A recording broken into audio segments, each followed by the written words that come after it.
Hello दोस्तों, हम आप शुरू करते हैं गौतम बुद्ध की कथा। जो दूसरों के पीछे मत भागो, दूसरों की बुद्धि इस्तेमाल मत करो, और हाँ, अपने कार्य पर ध्यान दो, सिर्फ अपनी बुद्धि इस्तेमाल करो। चलो अब हम शुरू करते हैं महात्मा बुद्ध की एक कथा। चलिए बिना देर किए चलते हैं हम कहानी की तरफ, जिसे हम अपने बुद्धि इस्तेमाल करने का आपको रहस्य बताएंगे। और हाँ, कमेंट में बताइए कि आप हमारी वीडियो कहाँ से देख रहे हो, और चैनल को लाइक और सब्सक्राइब करना ना भूलें। चलो चलते हैं वीडियो की तरफ।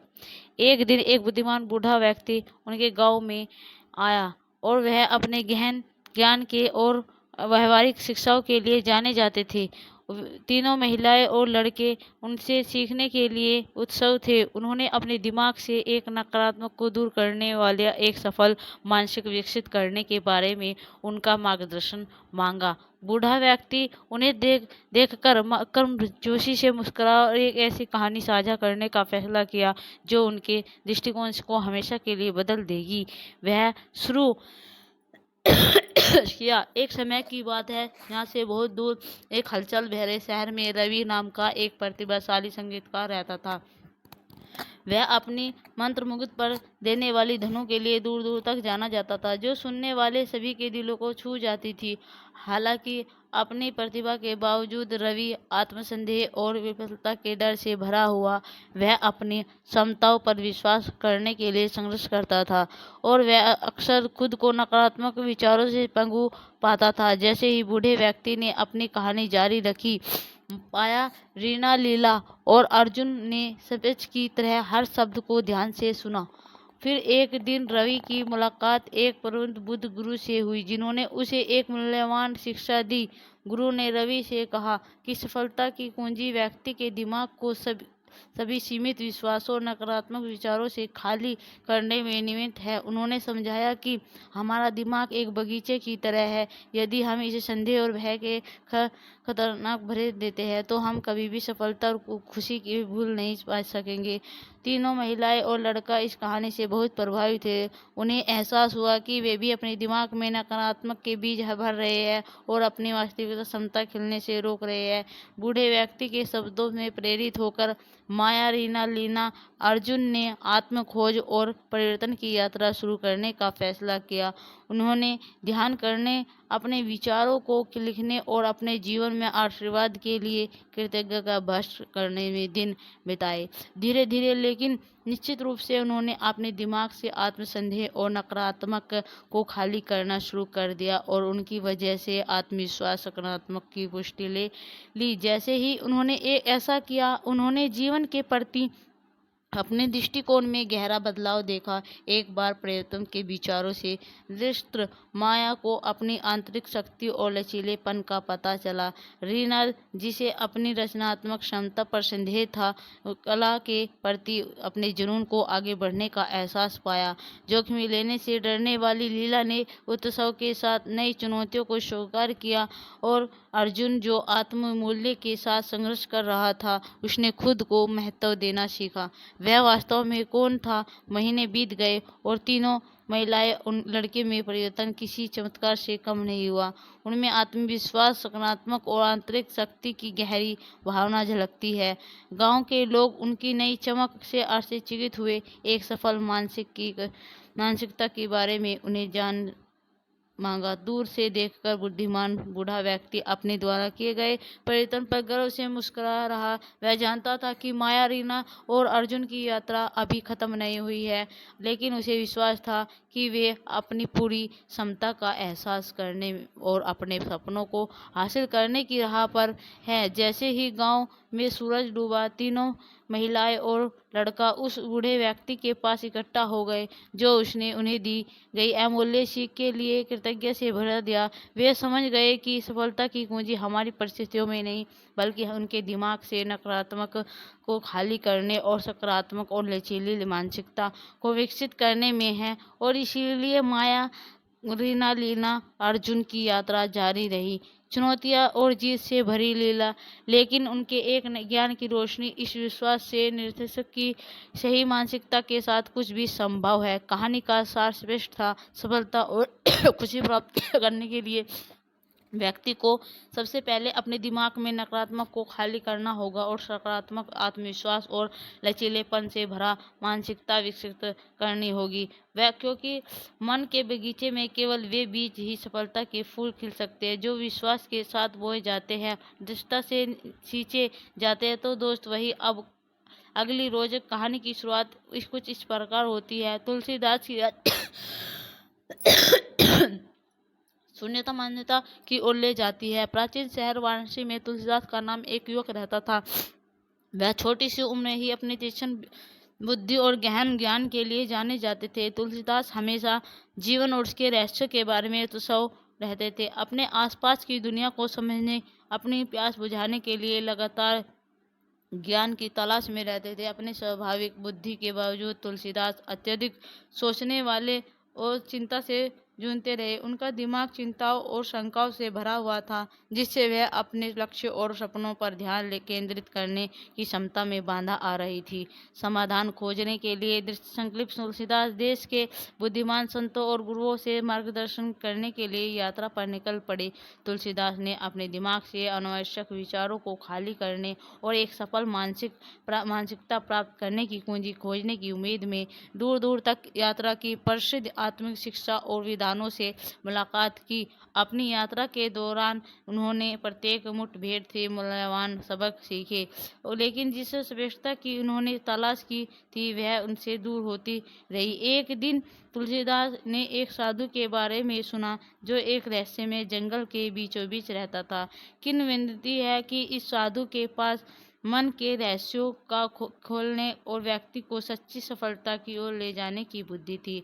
उस वंश तुलसीदास ने साधु के निवास पर तक पहुंचने के लिए घने जंगलों और दुर्गम सड़कों लागों के माध्यम से चुनौतीपूर्ण यात्रा शुरू की। कई दिनों की यात्रा के बाद तुलसीदास आखिरकार साधु के सामने खड़े हो गए।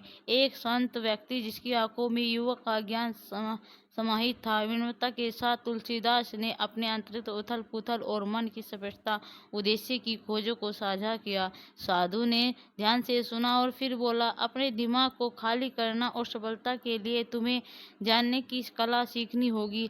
हैरान होकर तुलसीदास ने पूछा, पूज्य ऋषि मुझे क्या छोड़ना चाहिए? साधु जानबूझकर मुस्कुराया और उत्तर दिया, अपने डर को जाने दो, अपने संदेह को जाने दो, अतीत के प्रति अपने लगाव को दूर करो और भविष्य के बारे में चिंता करो। अपने दिमाग को उन सभी चीज़ों से खाली कर दो जो तुम्हारे सर्वोत्तम हित में काम नहीं आ सकती।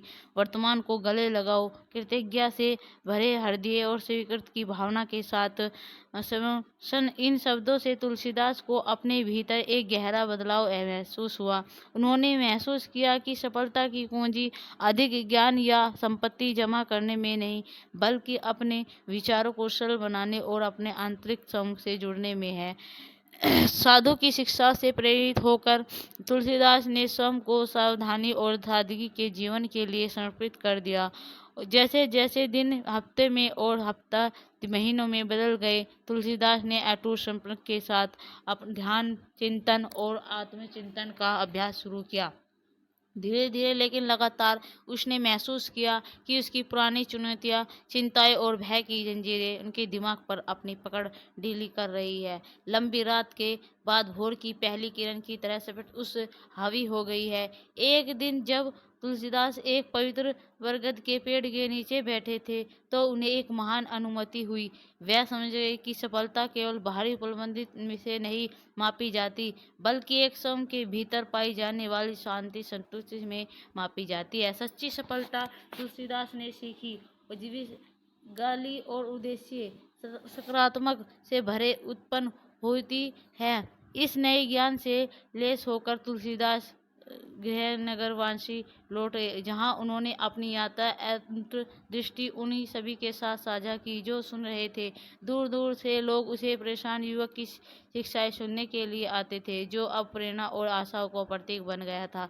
तुलसीदास के शब्द उन सभी के दिलों में गहराई से गूंज गए जिन्होंने उन्हें सुना, दिलों को छू लिया और अनगिनत आत्माओं के भीतर परिवर्तन की चिंगारी प्रज्वलित कर दी।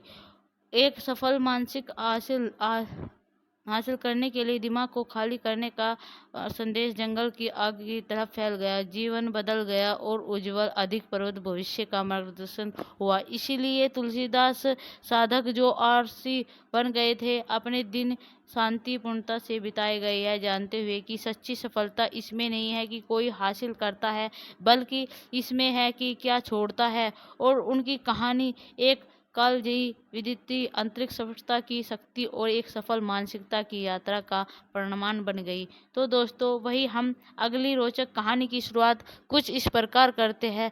तो चलो सुनो।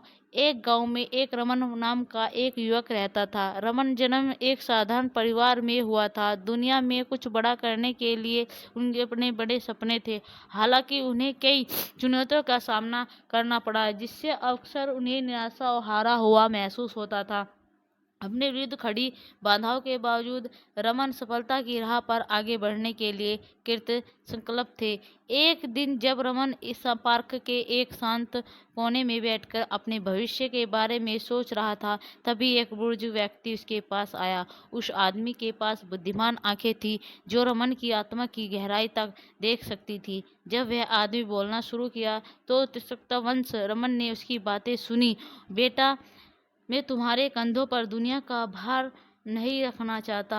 महानता हासिल करने के लिए तुम्हें सबसे पहले ना दिमाग खाली करना सीखना होगा, आदमी ने धीरे से कहा। रमन उस आदमी की बातों से हैरान था। मेरा दिमाग खाली कर दो? लेकिन कैसे? उसने पूछा।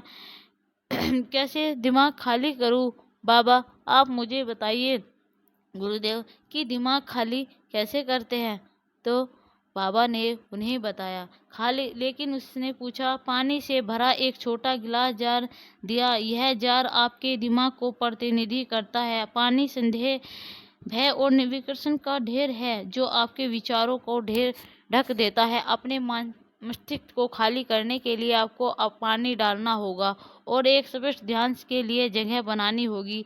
रमन ने सोच समझकर सिर हिलाया और पानी बाहर दिया। देखते ही देखते पानी बह गया और जार खाली और साफ हो गया।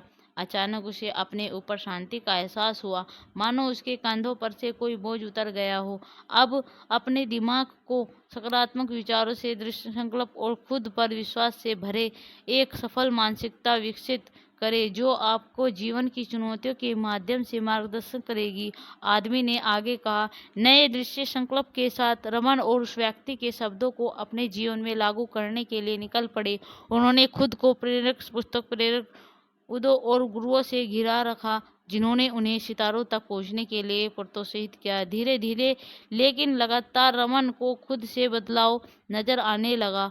उन्होंने अब असफलताओं को हतोत्साहित नहीं होने दिया, बल्कि उन्हें बढ़ने और सीखने के लिए अवसर के रूप में देखा।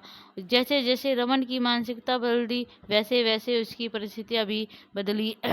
उन्हें एक प्रतिष्ठित कंपनी में नौकरी मिल गई, जहां उनकी कड़ी मेहनत और संपर्क पर किसी का ध्यान नहीं गया।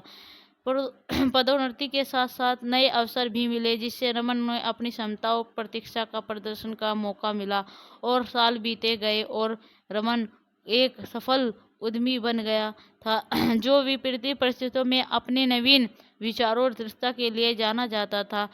लोग न केवल उनकी उपलब्धि के लिए, बल्कि उस दयालु और नम्रता के लिए भी उनका आदर करते थे, जिनका उनका मार्गदर्शन किया। एक दिन जब रमन ने अपनी यात्रा पर विचार किया, तो उसे पार्क में बुजुर्ग व्यक्ति के बुद्धिमान शब्द याद आए। उन्होंने महसूस किया कि उनके मस्तिष्क से नकारात्मक को खाली करना और उसे सकारात्मक से भरना ही उनकी सफलता की कुंजी थी। रमन ने इसे आगे बढ़ने और दूसरों को उनकी क्षमता को अनकाल करने में मदद करने का संकल्प लिया। उन्होंने युवा अपने देखने वाले को सलाह लेने के लिए फाउंडेशन शुरू किया, तो उन्हें एक सफल मानसिकता की शक्ति और अपने सपनों को कभी न छोड़ने का महत्व सिखाया था। इस तरह रमन की कहानी मुंबई में एक किंवदंती बनी गई, जिसने पीढ़ियों में अपने दिमाग से संदेह और भय को खाली करना और एक मानसिकता विकसित करने के लिए प्रेरित किया, जो महानता की ओर ले गई। कहानी की नीति। रमन की यात्रा हमें सिखाती है कि सफलता की शुरुआत दिमाग से होती है और अपने दिमाग की शुरुआत नकारात्मक से खाली करके उसे सकारात्मक दृष्टि, संकल्प और आत्मविश्वास से भरने हमें किसी भी बाधा को पार कर सकते हैं, अपने सपनों को हासिल कर सकते हैं। इसीलिए एक सफल मानसिकता की शक्ति को अपनाने और इसे महानता की राह पर अपना मार्गदर्शन कर देने के दो संदेह। अभी अगली कहानी की शुरुआत हम करते हैं अगली वीडियो में। प्लीज़ आपको हमारी वीडियो कैसी लगी कमेंट में बताइए, और हाँ, आप हमारी वीडियो कहाँ से देख रहे हैं ये भी बताइए। प्लीज़ दोस्तों, चैनल को लाइक और सब्सक्राइब करना ना भूलें। धन्यवाद दोस्तों। और हाँ, अपना नाम जरूर बताइए कि आप हमारी वीडियो कहाँ से देख रहे हैं। धन्यवाद दोस्तों।